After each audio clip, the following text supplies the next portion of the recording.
What mode should my pump be on when I vacuum the pool, i.e. the multi-port?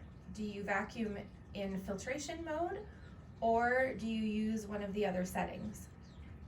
I either vacuum on filter and deposit all of the small debris and everything I'm vacuuming into the filter and then backwash.